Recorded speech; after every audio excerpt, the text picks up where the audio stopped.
நீதி வழங்கும் போது அண்ணன் தம்பி சொந்தம் பந்தம் பணக்கார ஏழை எதையுமே பார்க்க கூடாதுடா. நாயத்தை மட்டும் தான்டா சொல்லணும்.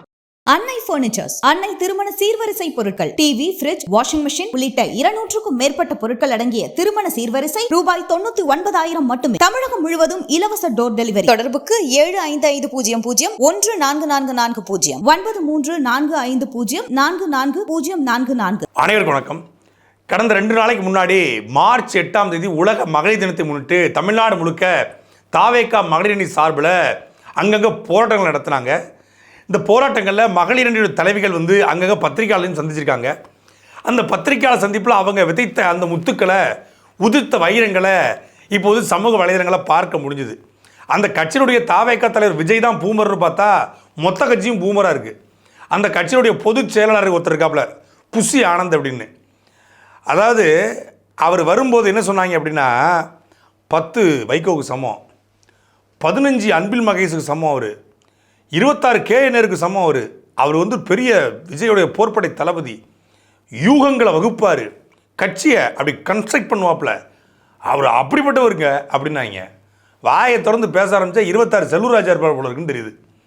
அதாவது இந்த புஷியானது பொதுச் செயலாளர், இவர் ஒரு சட்டமன்ற உறுப்பினராக இருந்திருக்காரு. இன்றைக்கி தமிழ்நாட்டில் தாவேகாவில் விஜயோடைய கட்சியில் ஒரு முக்கியமான பொறுப்பில் இருக்கார்.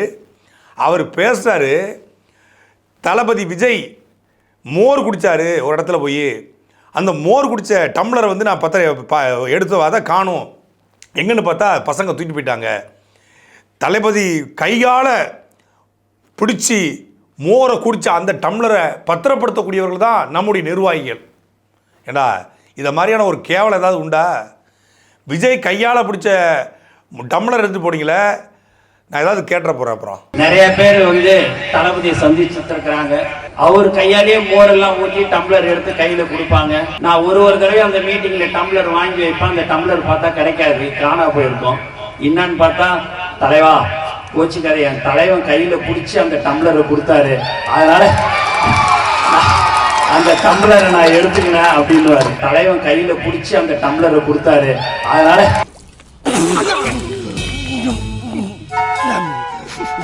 ஏன்னா 10,000 ரூபா ஒன்னாலும் நான் பணம் கொடுத்துட்றேன், அந்த டம்ளர் வரைக்கும் கேட்காதேன்னு சொல்லக்கூடியவங்க தான் எங்களுடைய நிர்வாகிகள். எஜமான் காலடி மண்ணெடுத்து நெத்தியில் போட்டு வச்சோம் அப்படிங்கிறது எவ்வளோ பெரிய அடிமைத்தனமோ, எவ்வளோ பெரிய அயோக்கியத்தனமோ, அதே போல தான் விஜய் குடிச்சிட்டு வச்ச டம்ளரை எடுத்துக்கொண்டு வீட்டில் பத்திரப்படுத்தி வச்சுது.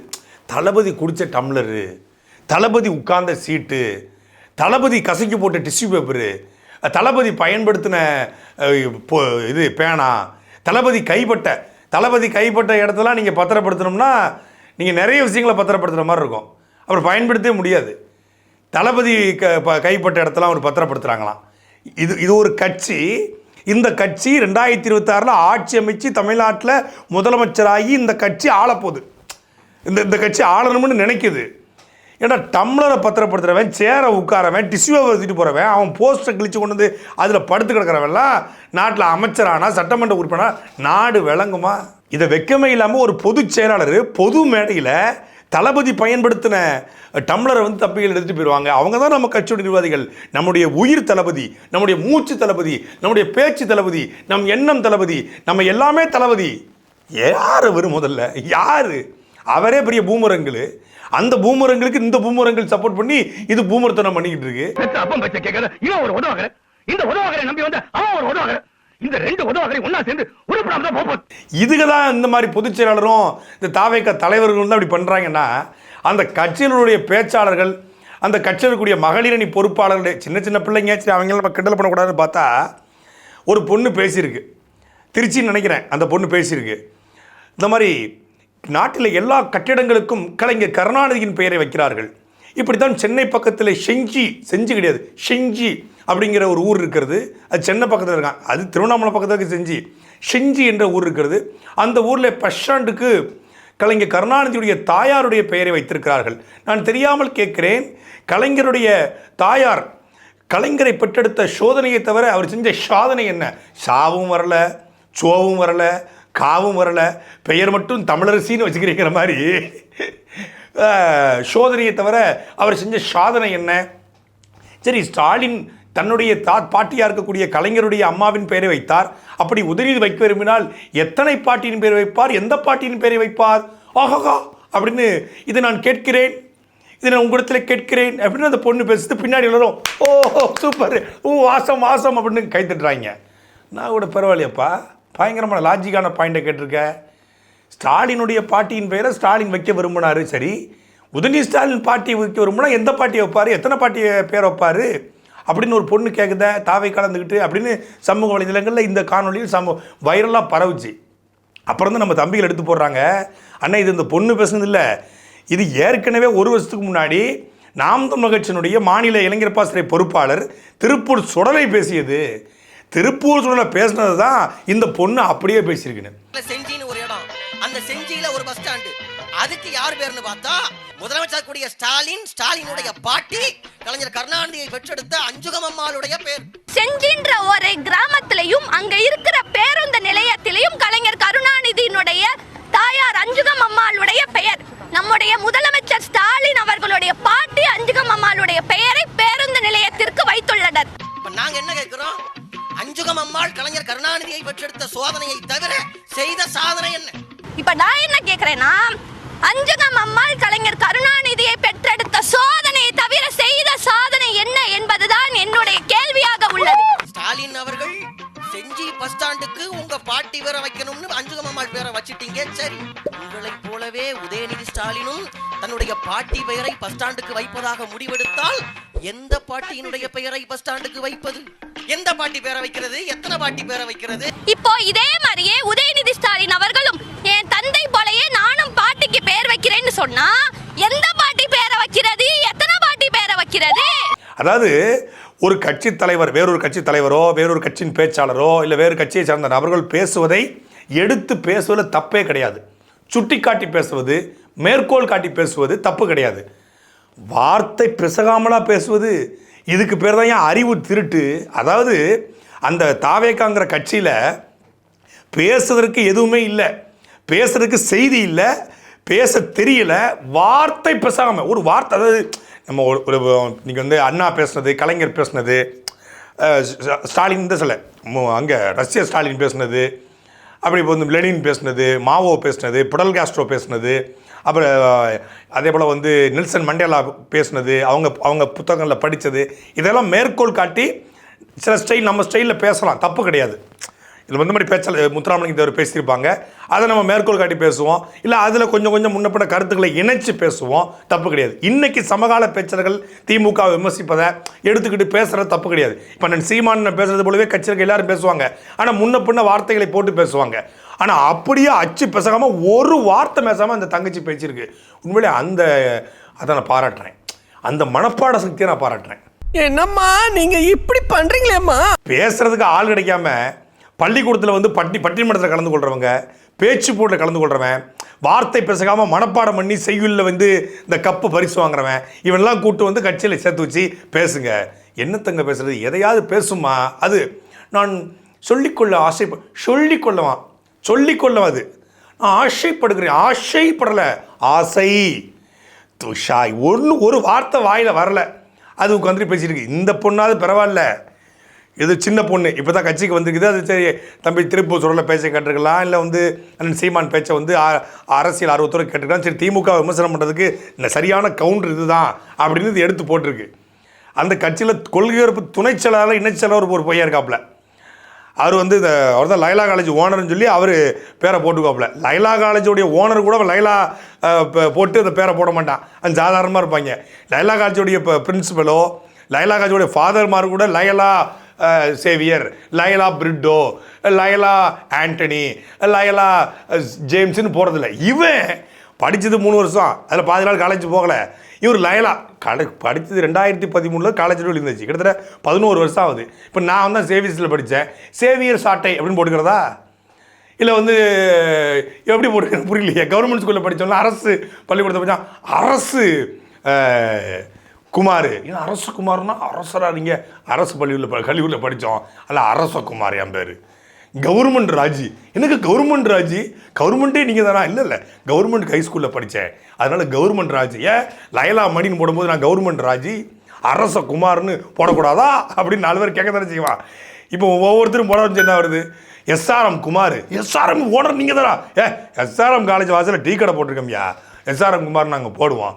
பனிமலர் பன்னீர்செல்வம், இது பனிமலர் பன்னீர்செல்வமா அப்படி எங்க ஆள் இருக்குது, அது வேற விஷயம். அது பனிமலருக்கு காலேஜில் நான் படித்தேன், அதில் பனிமலர் பன்னீர்செல்வம். நீங்கள் யாருக்காரு? நான் ஜோசப் குமார், ஜோசப் காலேஜ் உங்கள் ஊர் தான், அந்த காலேஜில் நானும் படித்தேன் அப்படின்னு பல பேர் திருவாங்க. அது மாதிரி போட்டுக்கிட்டு இவர் அரசியல் அதிகாரம் மிக வலிமையானது, அடைந்து விட்டால் அனைத்தும் எளிமையானது என்று சொல்லுவது போலனா சொன்னது அண்ணன் சீமான்.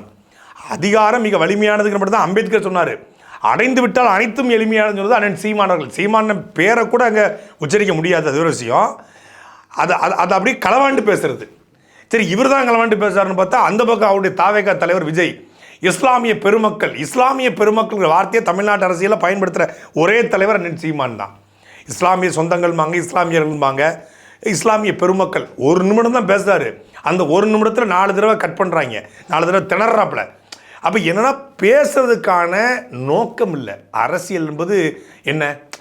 கொடி பிடிக்கிறது, கோட்டம் போடுறது, கோஷம் போடுறது, மாஸ்க் காட்டுறது, விளம்பரப்படுத்துறது, வீக வகுப்பாளர்களை வச்சுக்கிட்டு ஏதாவது ஒன்று பண்ணி ஜெயிச்சிடலாம் அப்படின்னு நினச்சிக்கிட்டு வர்றாங்க.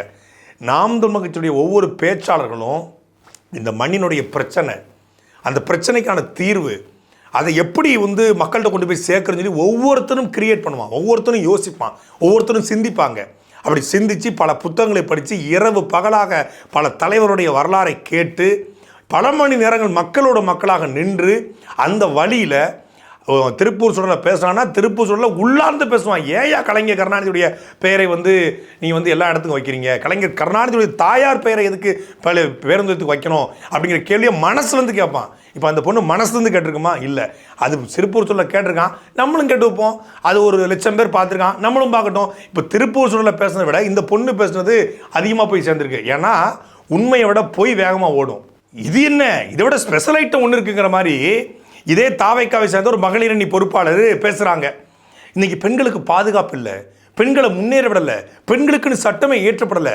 அம்பேத்கர் மட்டும் இப்போ இருந்திருப்பார்னா தன் சட்டையில் இருந்த பேனாவை எடுத்து அவர் சட்ட திருத்தம் கொண்டிருப்பார். ஆனால் எங்களுடைய தளபதி, அந்த அம்பேத்கருடைய பேனா எங்களுடைய தளபதியிடம் இருக்கிறது. தளபதி ஆட்சிக்கு வந்த உடனே சட்ட திருத்தம் கொண்டு வருவார், பெண்களுக்கென்று சட்ட திருத்தம் கொண்டு வருவார்.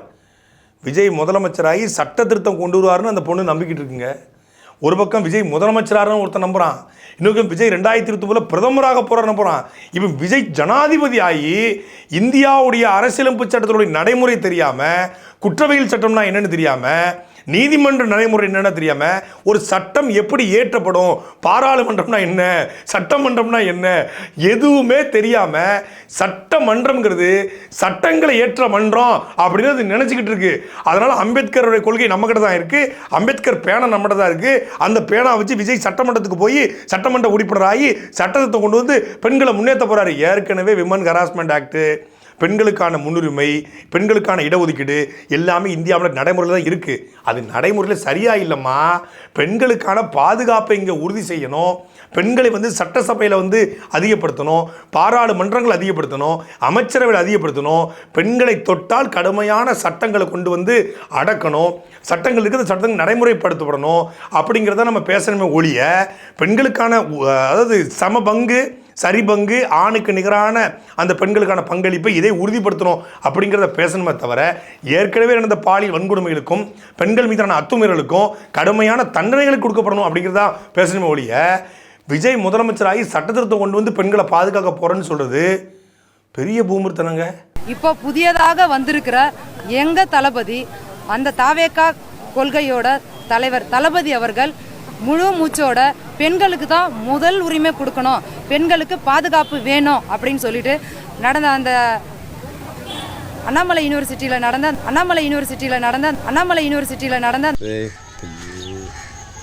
அந்த பெண்ணுக்கு பாலியல் வன்கொடுமை எதிர்த்து அவர் கைப்பட எழுதி ஒரு கடிதத்தை வெளியிட்டார். இப்போ அந்த அண்ணல் அம்பேத்கர் இருந்திருந்தாருன்னா சட்டத்தில் ஒரு பேனான்னு இருக்கு இல்லையா, அந்த பேனாவை எடுத்து இனிமேலாவது அதை திருத்தி பெண்களுக்கு பாலியல் வன்கொடுமை கொடுத்தா அந்த ஆணுக்கு கடுமையான தண்டனைகள் வகுக்கப்படும் சொல்லி இப்போ சட்டத்தில் மாற்றத்தை ஏற்படுத்தி அந்த பேனாவை கொண்டு திருத்துங்க பார்க்கலாம். யாராவது இப்போ அதுக்கு முன் வந்து திருத்த மாட்டீங்க. ஆனால் வருகிற 2026 அந்த திருத்தத்தை, அந்த மாற்றத்தை அண்ணல் அம்பேத்கரா நின்று எங்கள் தளபதி பெண்களுக்காக அந்த சட்டத்தை கொண்டு வருவார். சில பேர் அமைதியாக இருக்க வரைக்கும் பெரிய அறிவாளி மாதிரி இருப்பாங்க. வெல் ஓகே, பயங்கர அறிவாளிங்க. 100 வார்த்தை பேசினா 1 வார்த்தை பதில் சொல்லுவாப்புல. செட்டிலாக இருப்பாப்புல. ரொம்ப ரொம்ப சைலண்ட் மெயின்டைன் பண்ணுவாப்புல. ஒரு பயங்கர க்யூட்டுங்க. யார்? விஜயை சொல்லுவாங்க. ரொம்ப சைலண்ட்டு. 1000 வார்த்தைக்கு 1 வார்த்தை ரிப்ளே வரும். அவர் ரொம்ப இதாக இருப்பார். ஏன்னா பேச தெரியாது. பேச தெரிஞ்சால் தான் பேசியிருக்குமே. பேச தெரியாமல் இருந்தது நம்ம இவ்வளோ நாள் பயங்கர சைலன்ஸ் போட இருக்க ஆள். ஏன்னா எதுவுமே இல்லை. ஏதாவது இருந்தால் தானே வெளியே பேசுறது. இப்போ அந்த மாதிரியான ஆட்களை பேச விட்டா ஆஹா இவன் அவன் இல்லை அப்படின்னு தெரிஞ்சிடும். இப்படித்தான் நம்மனா ஜெயலலிதா அம்மையார் உயிரோடு இருக்க முடியும் எந்த அமைச்சரும் பேட்டியே கொடுக்க மாட்டாங்க. பேட்டி கொடுத்து செல்லூர் ராஜோ, திண்டுக்கல் சீனிவாசனோ, இந்த எடப்பாடியோ, ஓபிஎஸ்ஸோ யாரும் பேசினோம் பார்க்க முடியாது. பத்திரிக்கையாளர் பார்த்தா ஓடிடுவாங்க. பத்திரிக்கையாளர் வரமாட்டாங்க. பத்திரிக்கையாளர் அந்த காலகட்டத்தில் ரொம்ப அடக்குமுறையில் இருந்தாங்க, பார்க்க முடியும். ஜெயலலிதா அம்மையார் வந்து என்னைக்காவது ஒரு நாள் ரொம்ப ரேராக தான் அவங்க பேட்டி கொடுப்பாங்க. அப்புறம் பத்திரிக்கையாளர் சந்திச்சுட்டு போயிடுவாங்க. மற்றபடி அந்த கட்சியில் பேச்சாளர் 1-2 பேர் இருப்பாங்க, மேடையில் பேசுவாங்க. நாஞ்சில் சம்பத்து போன்றவர்களும் வந்து வாங்கி வச்சுருந்தாங்க, அவங்க பேசுனாங்க. மற்றபடி எவனுமே பத்திரிக்கையாளர் சந்திக்க மாட்டான். அம்மையார் ஜெயலலிதா இறந்தாங்க அங்கங்கே பேச ஆரம்பித்தாங்க. சிவி சங்கர் எங்கள் அம்மா சின்னம்மா, எங்கள் அம்மா சின்னம்மா தான் எங்கள் சின்னம்மாவும் நாங்கள் வந்து எங்கள் அம்மா அப்படின்ட்டான். சோழி முடிஞ்சிச்சு. அங்கே செல்லூராஜை விட்டாங்க. நேராக கொண்டு போய் வைகை ஆற்றுல தெர்மோகோலை போட்டாப்புல. ஆஹா யாரா அவங்க இப்படி வைகை ஆற்றா இது பண்ணுறதுக்கு தெர்மோகோலை கொண்டு போட்டுருக்கான். உலகத்திலே மிகப்பெரிய முட்டாள்தனம் இதனால அங்கே பேச ஆரம்பித்தா. அதுக்கப்புறம் திண்டுக்கல் சீனிவாசன் பேசுகிறாப்புல. மாம்பழத்துக்கும் ஆப்பிள் சின்னத்துக்கு ஓட்டு கேட்குறாப்புல. அந்த ஒரு பாடகையை பார்த்துட்டு நீங்கள் யார் வாசுகியா வந்து அவன் பாரதியாரா பாரதிதாசங்கிற மாதிரி போயிட்டு இருந்துச்சு. எடப்பாடி பழனிசாமி நான் வந்து சேக்கிரார் எழுதிய கம்பராமாயணங்கிறாப்புல. ஒவ்வொருத்தரும் ஒவ்வொன்று பேச நீங்கள் என்ன புத்தகத்தை கடைசியாக படிச்சிங்கன்னு எடப்பாடி பழனிசாமி கேட்டால் நான் நிறைய புஸ்தகம் படிச்சிருக்கேன். என்ன புஸ்தகம் கடைசியாக படிச்சிங்க? கடைசியாக அது வந்து ரேக்கில் இருக்குது பார்த்து சொல்கிறேன்ட்டாப்புல. கடைசியாக படித்த புத்தகத்துடைய பேரை கூட ஞாபகம் இல்லாத அளவுக்கு படிச்சிருக்காப்புல. அப்போ அந்த மாதிரி ஜெயலலிதா அவர்கள் இருக்கிற வரைக்கும் பெரிய அறிவாளி கூட்டம் நினச்சிக்கிட்டு இருந்த அதிமுகவுடைய அமைச்சர் மக்கள் இறந்து பேச ஆரம்பித்தோன்னே அம்பட்டும் கூமுட்டன்னு தெரிஞ்சுது. அன்னைக்காவது ஜெயலலிதா இறந்த பிறகு தான் அவங்க கூமுட்டை. இது விஜய் இருக்கும்போதே மொத்தமும் கூமுட்டுன்னு தெரியுது. ஏன்னா இதுவே முட்டைக்கு பயந்த கூமுட்டை. சாட்டை எடுத்து நாட்டை திருத்து